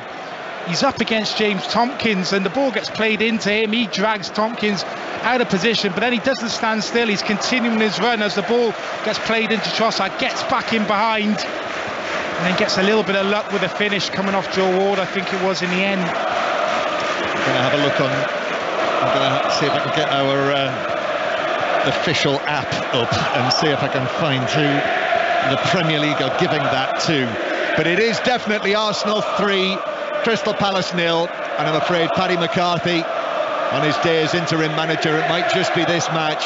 There's no coming back from this now, and I know there's still over half an hour of the match to play, and I know there were some comebacks yesterday up and down the leagues, and certainly in the Premier League, but if Palace turn this around, if Palace get anything out of this would be nothing short of absolutely remarkable. Elise playing it forward for Schlupp to chase, but Gabriel's gone with him, and Elise is there in support. Back it comes to Ward, might be a Ward own goal. Elise back to the halfway line from him, and Tompkins now to Gay. Gay waits and waits. Odegaard closes him down, so he uses Mitchell on the left-hand side, and then back it comes into the centre circle, and Palace being forced back all of the time. So let's go to Reading, Chelsea in the Women's FA Cup quarter-final, and Sohail Sahi. Well, it's the same scoreline here, John. It's Reading 0, Chelsea 3. The holders are looking like they're through to the last four of the FA Cup. Good finish, good move from Gerta Wright, and she started it and she finished it. Reading 0, Chelsea 3. And in the other match currently underway, Birmingham 0, Brighton 2. Manchester United already through, winning earlier at Lewis, and Sheffield United through in the FA Cup. If you heard the commentary earlier, dramatically so as well. 3-2 against Blackburn. Tommy Doyle's excellent winner. We heard from him at half-time. There's Elise here for Palace, crosses left-footed towards the far side of the penalty area, headed away by Holding. Comes out for Zaha, who gets it down. Zaha's ball across, hits Saka. Back to Palace though, again. Darkening skies now in North London as the ball slipped into the area. Holding's able to come across, turn and pass it back to Ramsdale, who clears downfield. Gahey is beaten by Trossard, and then Tompkins and Trossard just come together there, and Trossard went down, and that's actually given as a yellow card. It's a booking for Tompkins and a free kick for Arsenal. It's a 2v1 situation. Two Crystal Palace centre-backs up against Trossard. There's no way that he should get to that ball first. Flick the ball over Tompkins' head there. Just bullies Gurley off the ball, flicks the ball over Tompkins' head, and then draws the foul. One of those two centre-backs needs to take control of that situation there. So yellow card for Tompkins, free kick for Arsenal, and just have a feeling there might be an April shower not too far away here near the end of March. Free kick out towards the far side for Arsenal. That Zinchenko comes short and gives back to Partey. Now back to Holding, and as you can hear, the Emirates Stadium in celebratory mood, and Arsenal just knocking it around in the central third. Odegaard, low pass towards the left-hand side to Martinelli. I did wonder today whether this might be a match that could be a tricky one for Arsenal, a team that's just sacked its manager. Arsenal involved in the match on Thursday night. If they'd failed to get an early goal, the Partey now through the middle. Odegaard to the edge of the area. Trossard couldn't take it into his stride, and Palace were able to clear, which they should through Zaha. And yeah, the Premier League are giving it to Xhaka. as Whitworth dives out of his 6-yard box and grabs the ball. So for the time being, at least, it is Granit Xhaka's goal. Yeah, you just get the feeling that this will be more about how many goals Arsenal want to score rather than Crystal Palace getting back into the game, and goal difference could play a factor come end of the season. But interesting just looking at the position of Granit Xhaka this season. You know, he's been freed up playing on that left hand side of a 3 in that midfield area. He's able to venture forward if he's been given that goal. I think that's 4 goals for the season for him now. Well, he scored the other night, in the Premier League, that's right, 4 in the Premier League, 6 in all competitions, having scored the goal on Thursday night. It's not a bad total, is it, for Granit Xhaka? 6 in a season. So it comes back for Palace, and Gabriel Jesus and Kieran Tierney are being prepared to come on, which will be the first substitutions of the match, as Partey brings the ball out. Odegaard might have been fouled there, but it's been played forward by Saka for Partey to chase, but Palace are able to snuff out that attack. James Tompkins. So Zaha now on the halfway line, out of contract at the end of the season. That's been spoken about quite a lot this week, as Zaha is challenged by White, but the ball falls for Mitchell, who's taking it on, the left back getting forward, but then White recovers and arrives in at pace to blast it away behind for a corner to Palace. But Ben White's fired up here. I think the earlier challenge on him played a part in that. Corner to Palace though. Yeah, just tried to leave a little bit on Wilfried Zaha as well, didn't he? He knew exactly what he was doing there, Ben. What an opportunity to kind of win the ball and leave a little bit on the player too. But we speak so much about Arsenal, how good they are in possession, the fluidity, the movement, but out of possession as well. They work so hard. That's a big improvement, this Arsenal team this season as well. Yeah, he's not going to make those 2 changes yet, Arteta. Here's the corner for Palace, which is forced in, driven into the net, and Palace have got a goal. Their first in 5 matches. To Schlupp it was. It dropped to him on the edge of the 6-yard box after the initial challenge for the corner, and Schlupp just left-footed, drove it in, and it's Arsenal 3, Crystal Palace 1. Yeah, Crystal Palace have a lifeline from nowhere really, but the delivery from Elise is really good. Away swinging delivery into that near post area. And Schlupp does really well because he's the one who initially attacks it, and it almost just hits him, and he reacts quickest, just drops down, swings that left leg. He's getting his shirt tugged. He's about 5 or 6 yards out, finds the back of the net. Now having a discussion. The referee sure that well, Jeffrey Schlupp. Well, it's a possible handball. That's it's been shown on the big screens actually, VAR. So at Stockley Park, they're having a good look at this, and the question is whether, when it was deflected, whether it caught the arm of Schlupp as it bounced off his chest and onto his arm. I mean, he's leaning forward, he's sort of crouching, leaning forward. He's got 2 Arsenal players with him, one of whom incidentally is virtually pulling the collar off his shirt. But whether it bounced onto his arm and down in front of him, what do you think? Looks like a goal to me. I think it actually maybe hits the knee first before the hand, but he's under pressure, as you say. And we're going to see the changes, and the goal is given. The goal is given, it stands. So it is Arsenal 3, Crystal Palace 1. And now Mikel Arteta is going to make a couple of changes, and actually so is Paddy McCarthy. Will Hughes is going to come on, and Jordan Ayew.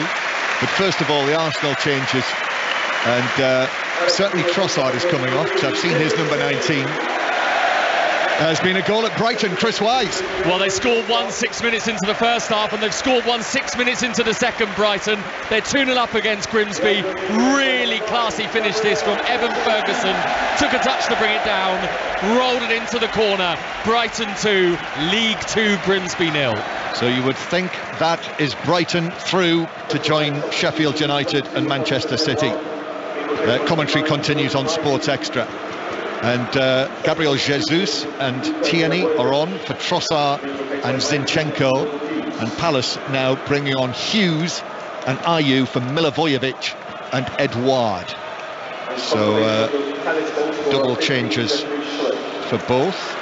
So Will Hughes has missed the last couple of matches through illness, comes on into the midfield. And it is 3-1 now, so that remarkable turnaround, Danny, is potentially on. Game on, possibly, John? Possibly. So Jordan Ayew takes over up front. He's not scored since New Year's Eve, just 1 goal this season. So 1 goal in 30 appearances for Jordan Ayew this season. He does have a good record against Arsenal, though. Yep. Jordan Ayew, I think there's 4 goals. Scored more goals against Arsenal than any other team in the Premier League. Throw in for Arsenal, though. Over on the right-hand side, the long throw into the near post, which is flicked on. Whitworth went for it, juggled it. Defender, actually, Ward, went for it too. And therefore, Arsenal, it's still alive. Comes back across, then Ward is able to move over and head it away. But Arsenal play it forward again. And then it's hit up in the air by Ward, high, almost to our eye level. And then bounces down. Both players miss it, Martinelli and Ward. And then Ward gets a second chance and is able to scrape it away towards where Mikel Arteta is standing. And then Elise trips Kieran Tierney and gets away with another foul. Partey rolls it to the right-hand side to Odegaard. Odegaard then back to Partey. His ball in, headed away by Tompkins near the penalty spot. A stretch from Partey. Then he jumps and wins the header against Hughes. And then it bounces into the box. Holding goes for goal with a volley from the right. It was deflected as well off the defender Gay behind for a corner. An excellent centre-forward play there. Holding. Yeah, lovely turn. Just get away from Gay. He just about gets back and does enough and gets the block on, but looks like a seasoned centre-forward there, Rob Holding. It's Danny Gabbidon with us on 5 Live for this one, former Wales international. And Arsenal with this corner from the far side that Saka is going to take. He doesn't look very happy with it, as though it won't stay in the quadrant. He's putting it down and then it's just rolling back. A bit like a snooker table where the spots are too high. Saka, left-footed, plays it into the back post. A stretch from Gabriel Jesus, but wide of the far post and behind for a goal kick. Arsenal 3, Crystal Palace 1. We're speaking as we were a few moments ago about managers wearing tracksuits or suits or what, designer gear or whatever it was. The absolute classic blazered Arsenal manager George Graham was on the pitch at half-time. Great to see him, but would always blazer, shirt, tie. No tracksuit for George Graham. And Arsenal with Odegaard coming forward again. Odegaard turns and then onto his left foot. Odegaard plays it across and stretch from Partey, but Elise is able to clear it away downfield. Arsenal come again and Partey just forward of the centre circle. Partey now bouncing past to Martinelli on the left-hand side. Martinelli's ball in, but that will drop into the arms of Whitworth, who makes the catch. Yes, not just George Graham at half-time. A quartet of former Arsenal greats, Bob Wilson, Frank McClintock, Pat Rice, all on the field. Just got the feeling from that Arsenal very much trying to remind everyone about the great days that have gone past and maybe the great days that lie ahead with this Arsenal team. Palace with Hughes, but because of that goal, that Schlupp goal, this is not absolutely all over yet. So Arsenal defending in their right back area, but White is then clearing it away. Might have just been caught there. Hughes certainly had a little go at White. I think Palace sense that White's quite fired up here and might be a candidate for a reaction, so I think that probably plays a part in what Hughes is thinking there, but White didn't react. 2 balls on the field, but play continues. Elise, that ball's been knocked off on the far side. Tompkins now, Jesus herring around.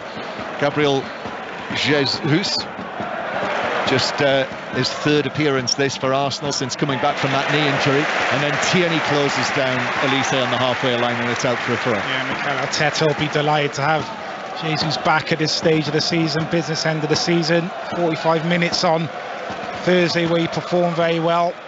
Big player for Arsenal. Throw in then for Palace, 10 yards inside their own half.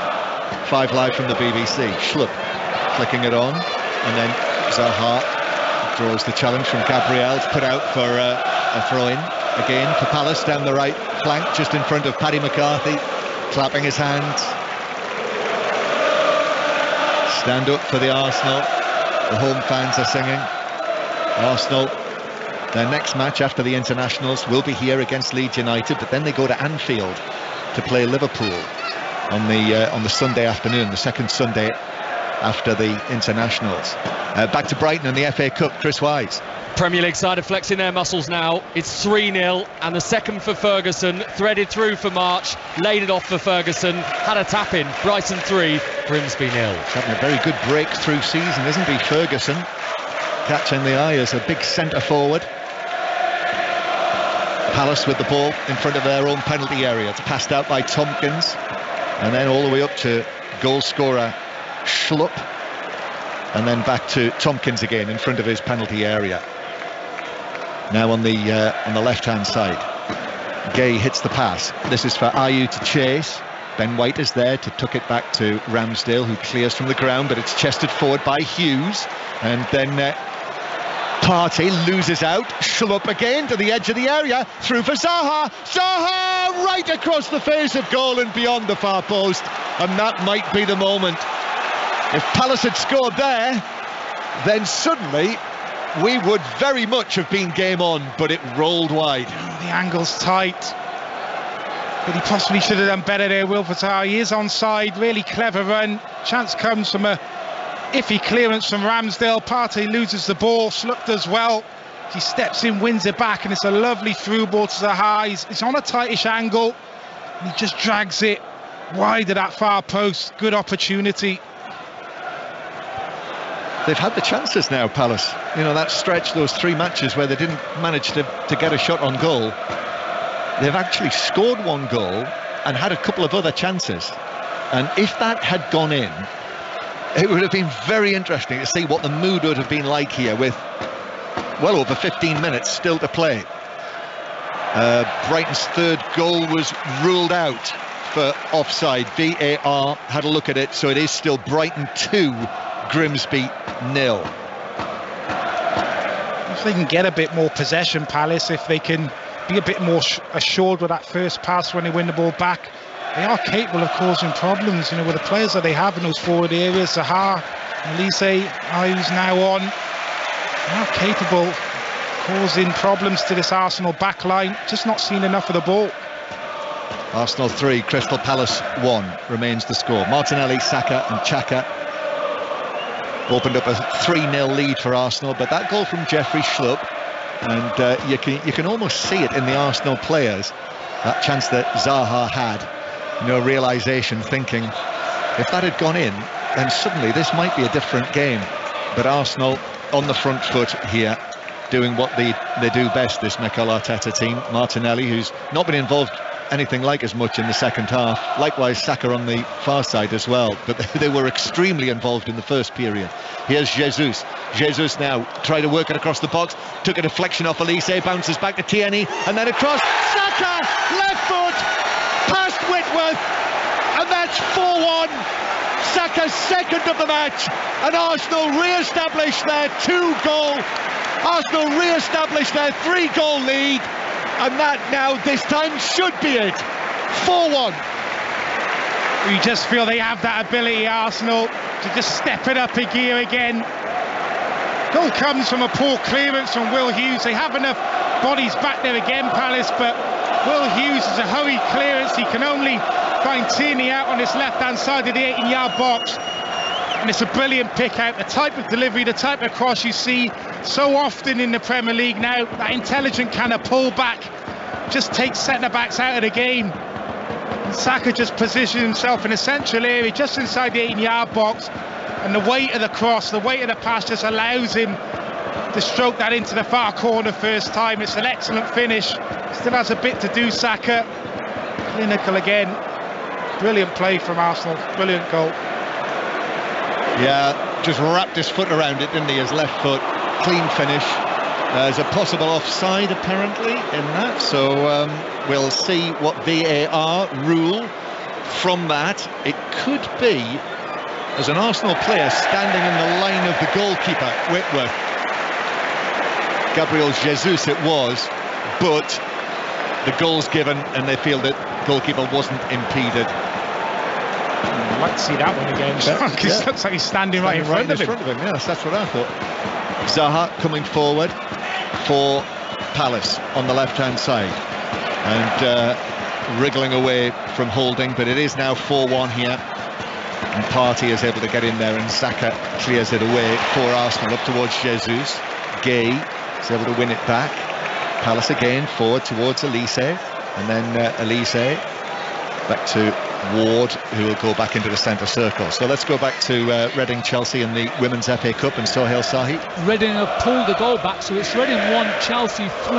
Good counter-attack, good finish as well from Sand Trollsgaard. So we've still got 18 minutes to play. Cup tie remains in the balance. Reading 1, Chelsea 3. Zaha is shoved over here by Xhaka right outside the D, and it's a free kick to Crystal Palace.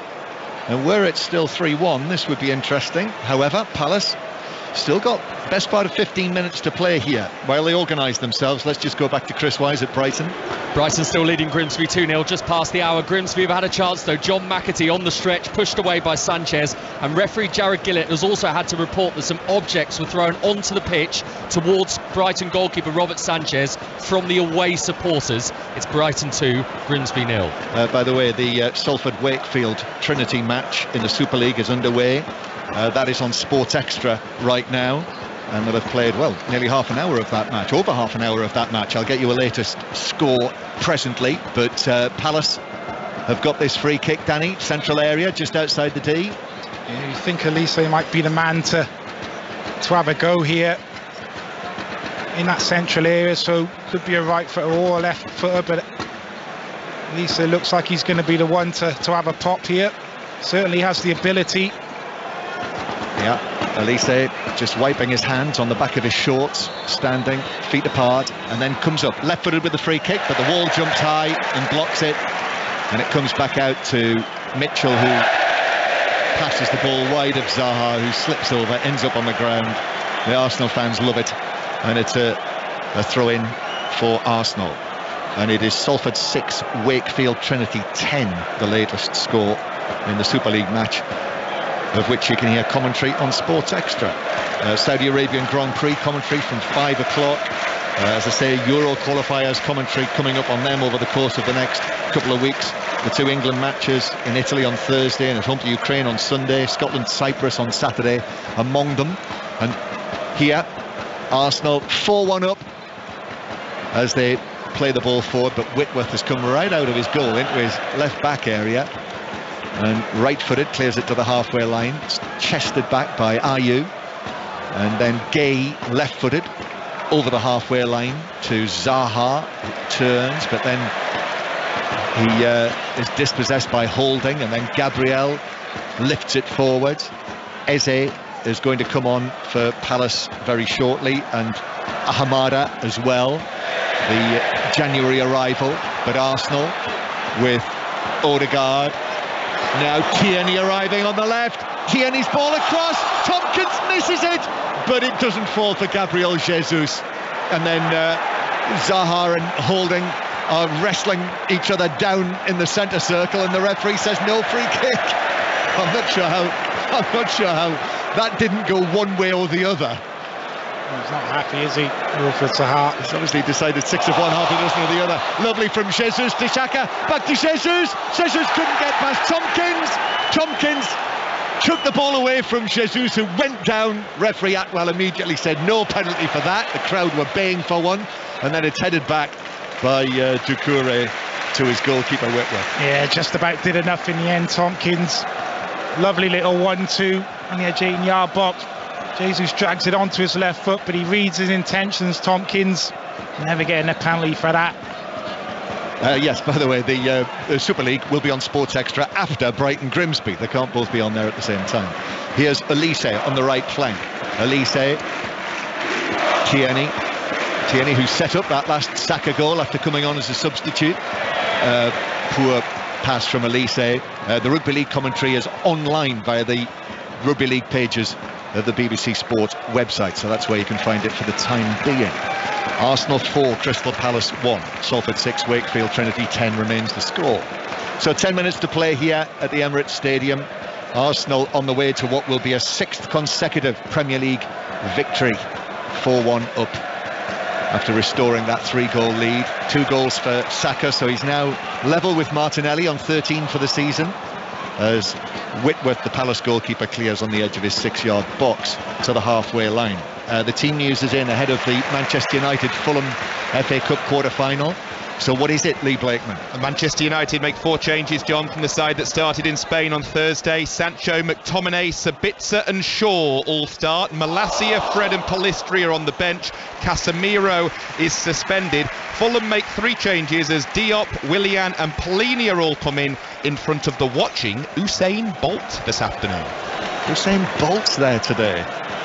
So Julia Roberts was there the other week, wasn't she, as Pep Guardiola was quite unhappy about, wasn't he? No, he wasn't happy at all, was he? And one of his idols. I was just told before the match today that Kim Kardashian and her daughter were here watching Arsenal on Thursday night. Here's Elise through the middle, but Tierney got there first, and there's an offside flag. In any case, I think referee Atwell says, "Yep, play on." And Martinelli is challenged, but the ball bounces out of play for a throw-in just down in front of the coaching area. Apparently her daughter had a Viviana Miedemar shirt on, Kim Kardashian's daughter, the other night. So here we are, a rash of substitutions again, 2 each, and that's it for Elise. So Jeffrey Schlupp also leaving the field, so Schlupp and Elise coming off, and Eze and Hamada coming on. And Ben White is going to be the next Arsenal man to be cheered off. And it is Martinelli who will join him. So Ben White and Gabriel Martinelli being given a little bit of a breather, having both been involved the other night as well on Thursday night. And Jorginho coming into the midfield, Arsenal's number 20 these days. And Emil Smith-Rowe also coming on for Arsenal.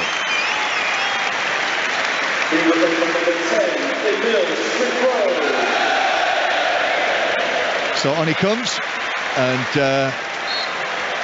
the Arsenal supporters just seeing Martinelli disappear down to his seat. He was excellent in the first half, Danny, and a great response as well after his penalty was saved the other night. Yeah, what a player he is developing into.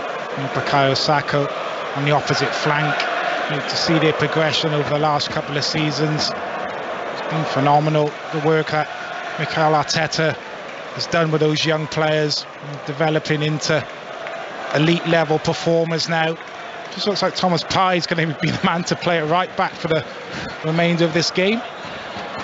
4-1 Arsenal lead. It's a great point you made about the goal difference as well for Arsenal, which is now, with this 3-goal lead, that is plus 40. Arsenal are plus 40 and Manchester City are plus 42, as Partey in his new role actually slipped back into the midfield area and played it back into his own box, and now Smith-Rowe with the ball deep inside his own territory, and Arsenal just knocking it around inside their own half.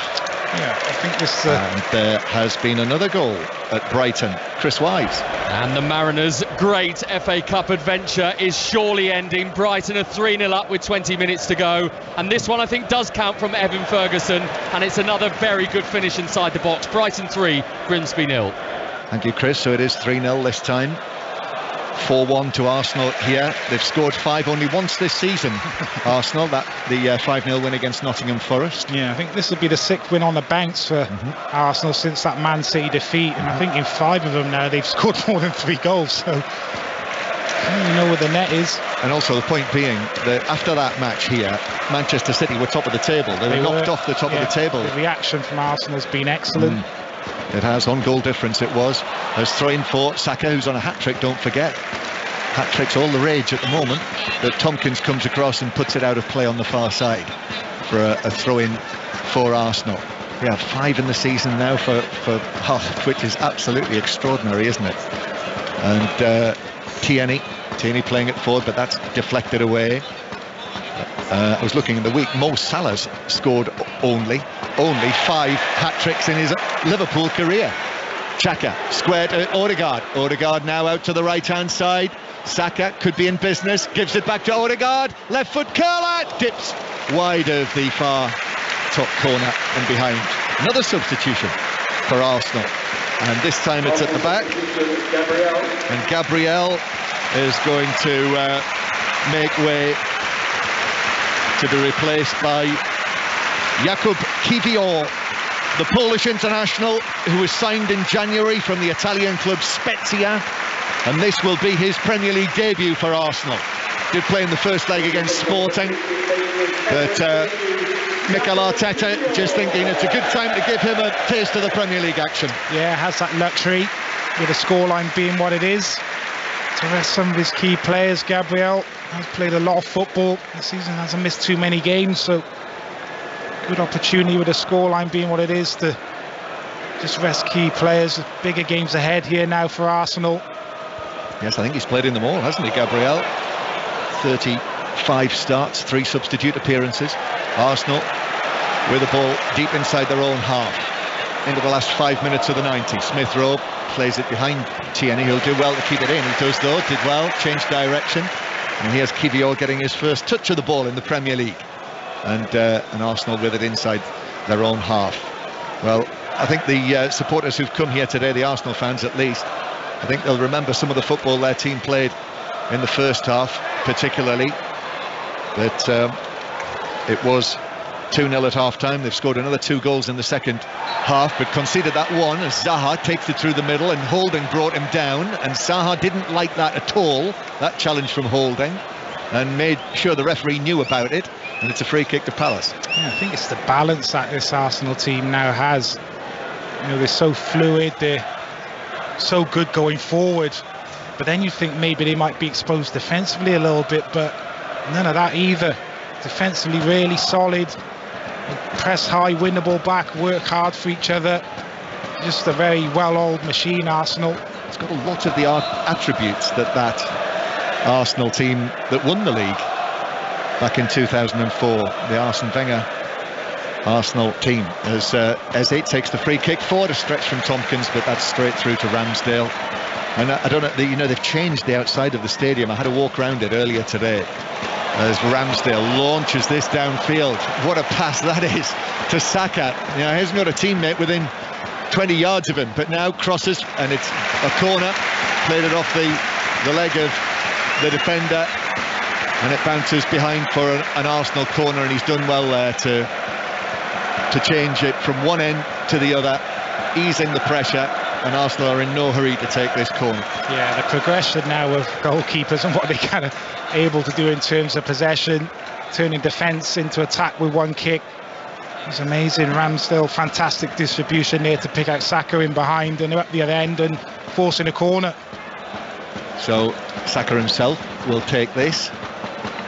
Partey is in the 6-yard box. Xhaka's there as well. In it comes. Whitworth is able to get up and make the catch, and he's trying to get rid of it, which he does. Underarms it out, bowling style, and then up it goes to Zaha, who has Arsenal players either side of him, and Tierney is able to take possession back for Arsenal. Yes, they've put up these new murals all the way around the outside of the Emirates Stadium. Actually, there's still space for, I think, 2 more of them yet. But one of them is the frontage of Highbury as it used to be, the old Art Deco style. And in all of the windows, they've got paintings of some of the great Arsenal figures. It's absolutely brilliantly done, and I would recommend for anyone who's coming to the Emirates Stadium, do go and have a look at it, because it's a magnificent piece of work. As the ball is played to the right-hand side for Saka. Saka back to Partey, now in that right-back role. Comes back into the centre circle. And then back it goes to Holding again as well. And in one of the windows, of course, Arsene Wenger is there with various trophies, and the Arsene Nose flag is up there as well in the picture. As Tierney is fouled, the ball's out of play, but it is a throw-in. It is a free kick to Arsenal, just inside the Palace half. And Arsene Wenger, you know, you're never too far away from the memories of him at this stadium, and he even featured in Fact of the Day on Friday afternoon, Arsene Wenger. which I'll tell you about in a moment, but there are 4 minutes of added time to be played. Tierney gives it back to Jesus, now into the centre circle. Here's Holding out to the right-hand side to Partey, and then infield to Jorginho, and then through the middle where it's helped by Xhaka out to the left-hand side to Smith Rowe, who's missed so much of this season after that operation that he had, the groin operation. Tried to get the ball back from Xhaka, but it didn't work, and Palace clear it downfield, and Zaha is sprinting away from Holding up to the edge of the penalty area. Kivior's there as well. Still Zaha. Kivior went down, put in the challenge. Only back to Zaha though. Now he's got reinforcements, and he flicks it to the left-hand side. Ayew shooting from the angle, and it bounces behind of Odegaard, who was back in there for a corner to Palace. They're just about getting enough bodies back in the end, Arsenal. Kiwior does really well to hold Zaha up. Not a situation you want to be in as a defender. Zaha inside the 18-yard box, 1v1. Good ball from Decoy initially over the top to release Zaha. Corner's taken short by Palace. And then Eze right-footed in towards the back post, too much on that, and it bounces behind, and it's a goal kick.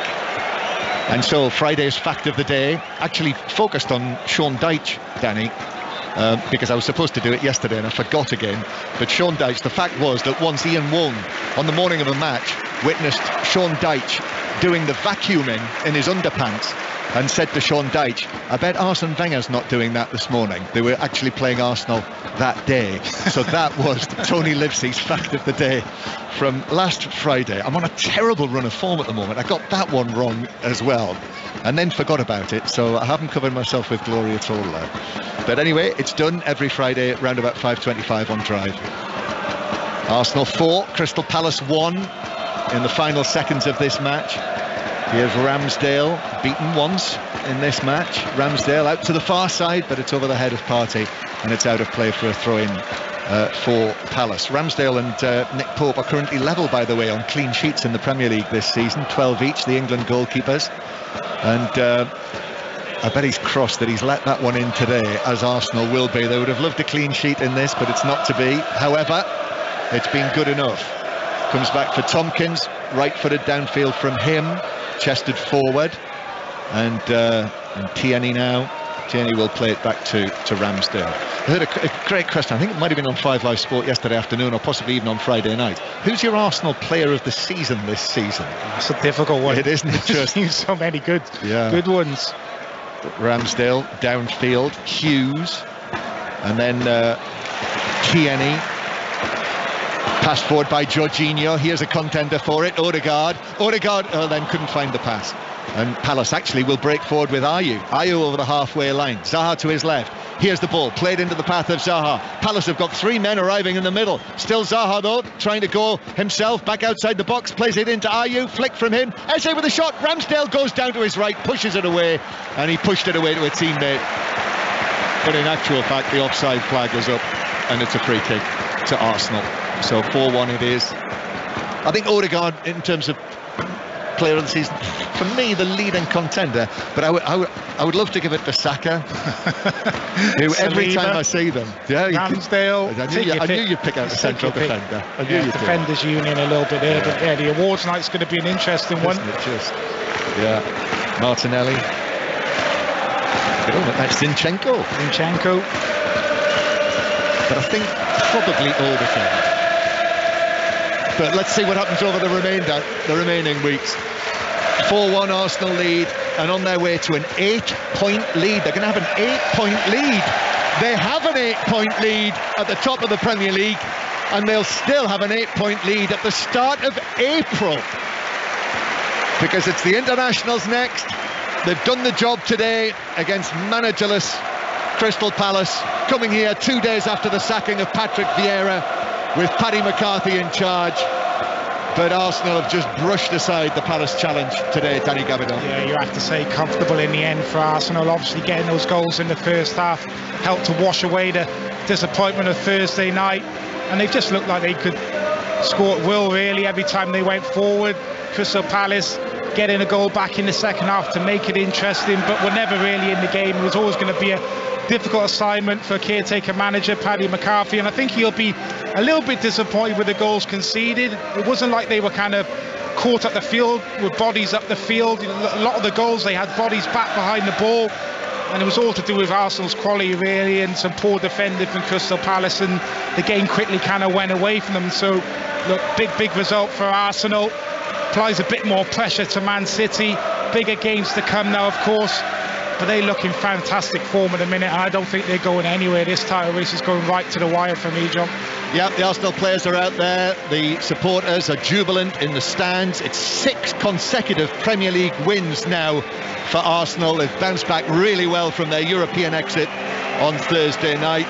For Palace, a 4th consecutive defeat, so they've changed the manager, but no change of fortune yet, and they are still looking for their first win of 2023.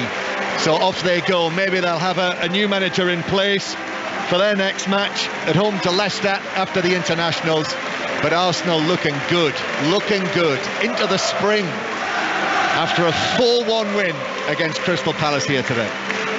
8 points clear at the top of the table now. Arsenal goal difference of plus 14. Manchester City in second. They do have a game in hand, plus 42 goal difference.